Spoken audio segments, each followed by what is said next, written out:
your name. Check 1, 2. Check 1, 2. Well, the first time I heard rock and roll was in my mom's car. I can remember 1964, my mom drove a Thunderbird, and she drove us to school every day and had the music blaring. What I Say by Ray Charles, I think, was my thing that changed my life.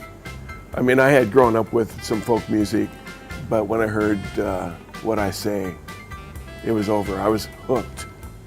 I do remember the first moment that I heard rock and roll. It was Elvis's Hound Dog. I believe it was 1954. I was 9 years old. That's Supreme's record for me. Really? Yeah, and it was great because we got to back up Mary Wilson from the Supremes and play all those songs that I was so into. That was so much fun. But the first, as soon as, like probably you guys, seeing the Beatles on Ed Sullivan that was it. That's when I knew. And then I had relationships with my aunt who lived in San Francisco in the 60s. We'd go spend spring break with her. She'd take us to Haight-Ashbury. She knew some artists that were in a group called the We Five. They would come to our home for dinner. So it just kind of moved on from there, and just have always been involved in loving music. And myself and my cousins used to do little dance shows for our parents to Elvis's Hound Dog.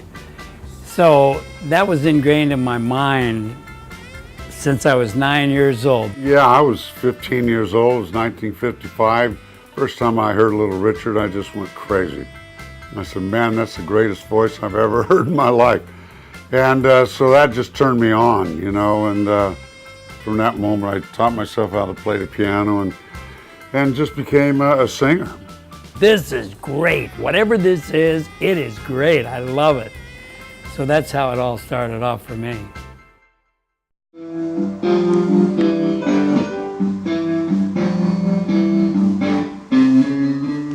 I'm going up, I'm going down, I'm going up, down, down, anyway.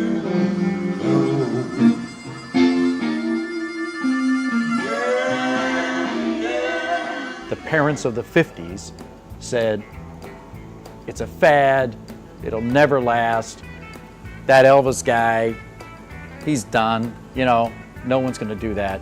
And truly 61 years later, rock and roll, even through its various changes, is still here. Well, what I have always said is this festival at sea, so to speak, is all of these people grew up in the same period, the same generation, but they all listen to this music. It just happened in different parts of the country. Check 1, 2. Check 1, 2. That's level's fine. I'll let you do the guys need me here. They are needing me. Check 1, 1, 1.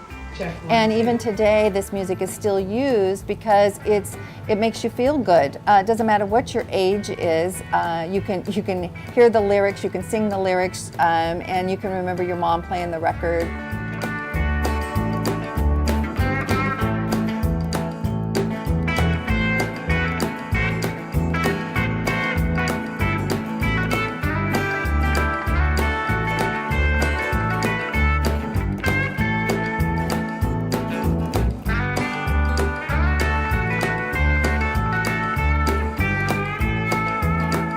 '65. The tune came out just about when school was just getting out and the parents were taking the kids to different parts of the country on family vacation.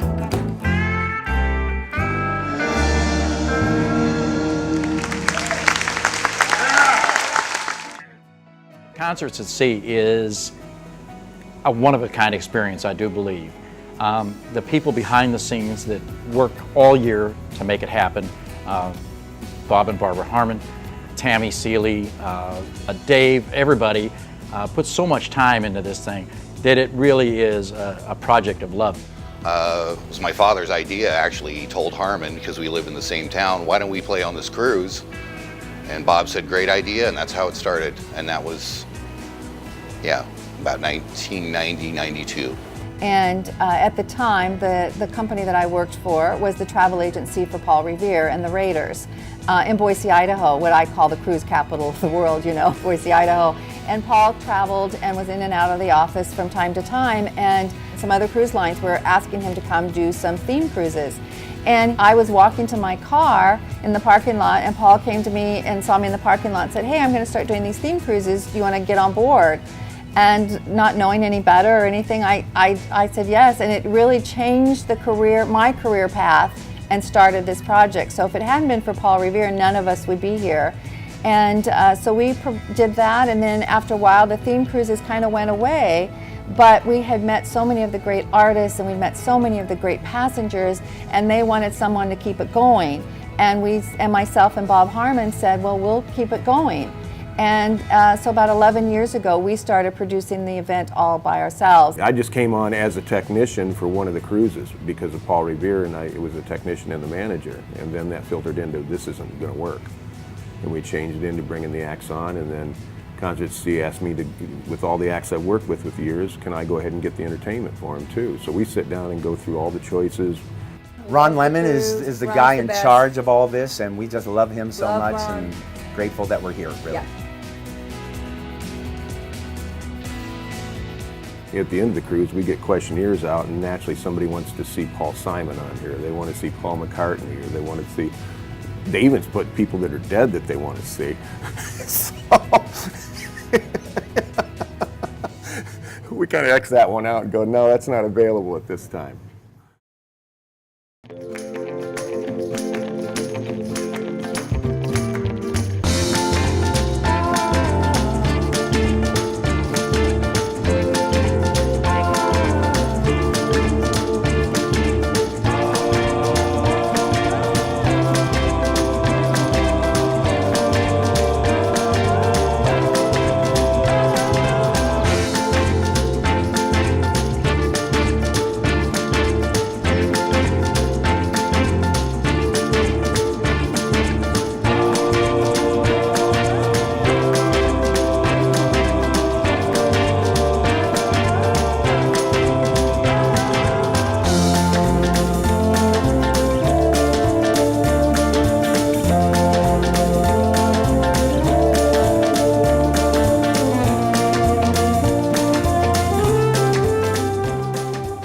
To be perfectly honest, this is only at a point where it is now because of the artists talking about it at their concerts, their web pages, their Facebook pages, but also the passengers, because they're so passionate about the project that they have embraced it as their own project.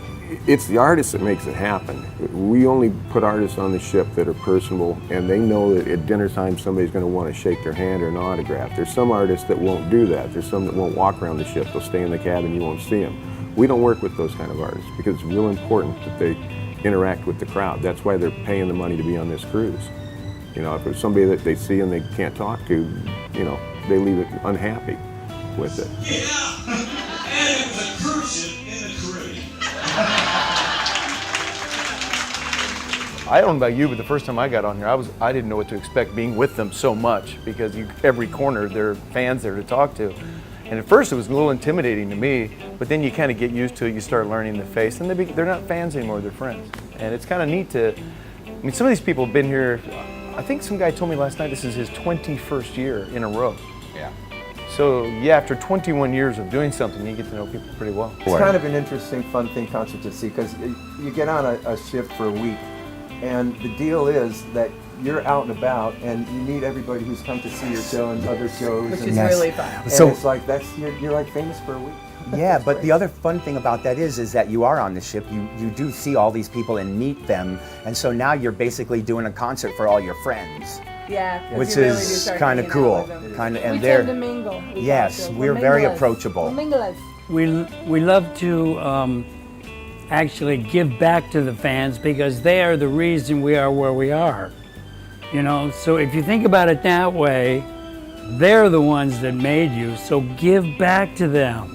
You know, and I like the fact that, you know, when you're on a cruise, you can't go anywhere.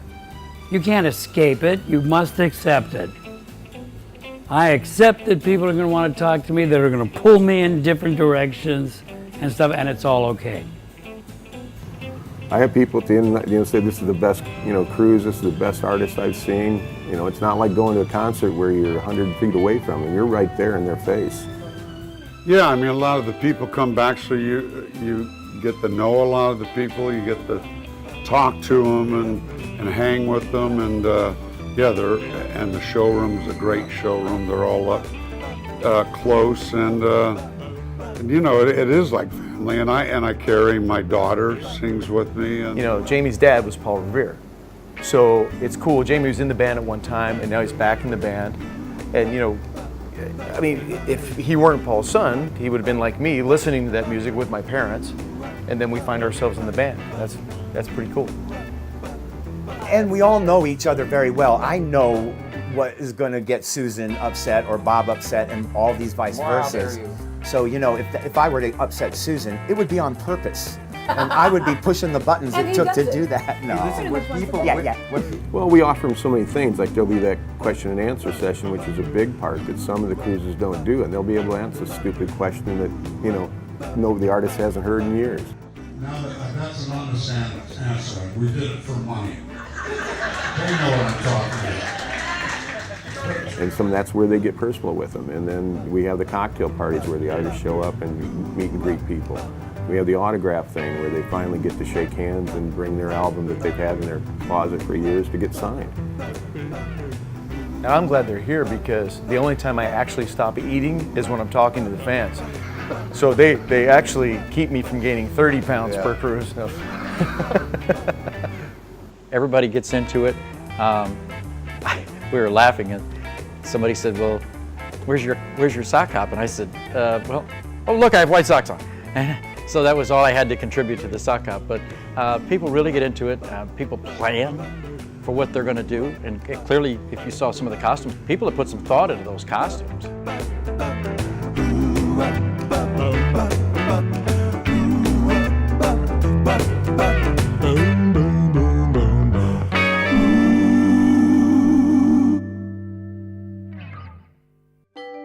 Favorite band? Wow.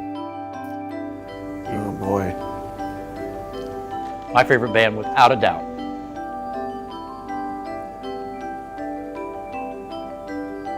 Who's my favorite band? Probably Eagles. Eagles are my favorite. Oh, I was a big Leonard Skinner fan. Yeah. That's like favorite color. Led Zeppelin. Can I give 3? My favorite band is actually a solo artist, Elvis Presley. The greatest duo ever, in my opinion, is Bill Medley and Bobby Hatfield, the Righteous Brothers. And I told him that a little while ago. Oh, and The Who, too. I can't forget that. The Who. Gotta have The Who. I'm a different generation, but Van Halen's my favorite band. Steely Dan.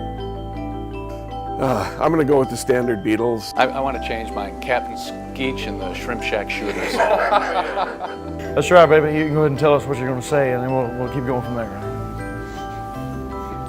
Toto. And Yes. How about that, huh? My friends are over there. You can turn on the TV tomorrow and if somebody's using a commercial with this music or somebody's trying to sell a car with this music, it's a generational music. So I think it transcends a long time. And my daughters are in their 20s and they know all this music. So I think that the people that are on this cruise, they're making sure that their grandchildren and their children know this music. So it's a great legacy that even though in the past several years we've lost some of these great artists, their music will always be around, and that's quite a legacy for them to have to leave for generations to come.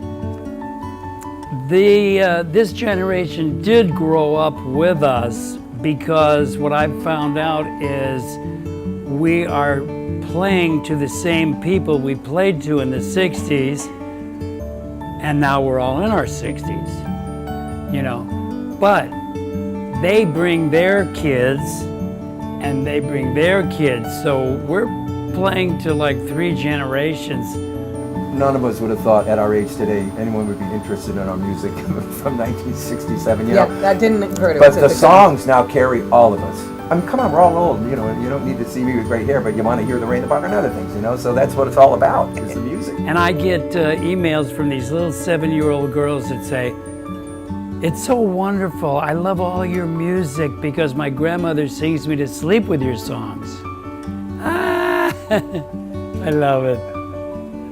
Facebooks, we all get Facebooks from all these people all year round, and now their kids are, I mean, these groups started back in the 60s, so now these people's kids are coming on the same cruise and enjoying the music that their parents and grandparents liked, and now all these bands are being reintroduced to a whole new crowd, and I don't even think the Harmons with the Harmon Travel realized that was going to happen, but now they've almost got a new cruise happening because of all these younger people coming on. This thing might go another 30 years.